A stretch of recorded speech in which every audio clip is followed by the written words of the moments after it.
Magandang umaga po kapamilya. Ito po si Father J-Boy at tayo na po at magkapet pandasal.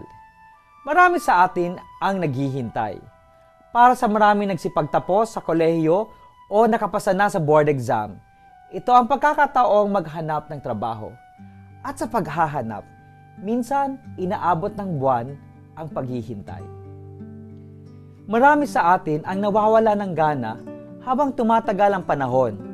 Marami ding bumababa ang pagtingin sa kanilang sarili kapag hindi sila tinanggap sa pinag-a-applyan nila. At kamakailan lang po, may kilala po ako nagpakamatay dahil lahat ng binigyan niya ng resume ay humindi sa kanya. Tunay ngang mahirap ang ganitong sitwasyon. Dinadagdagan pa ito ng pressure galing sa pamilya na umaasa sa atin. Baka makatulong na mag-isip ng isang alternative habang naghihintay. Para makapagsimula lang o kaya ay para makatustos ng kahit papaano. Hindi napapawi po ang ating pagkilala sa sarili sa kahit anong marangal na trabaho. Magandang umaga po.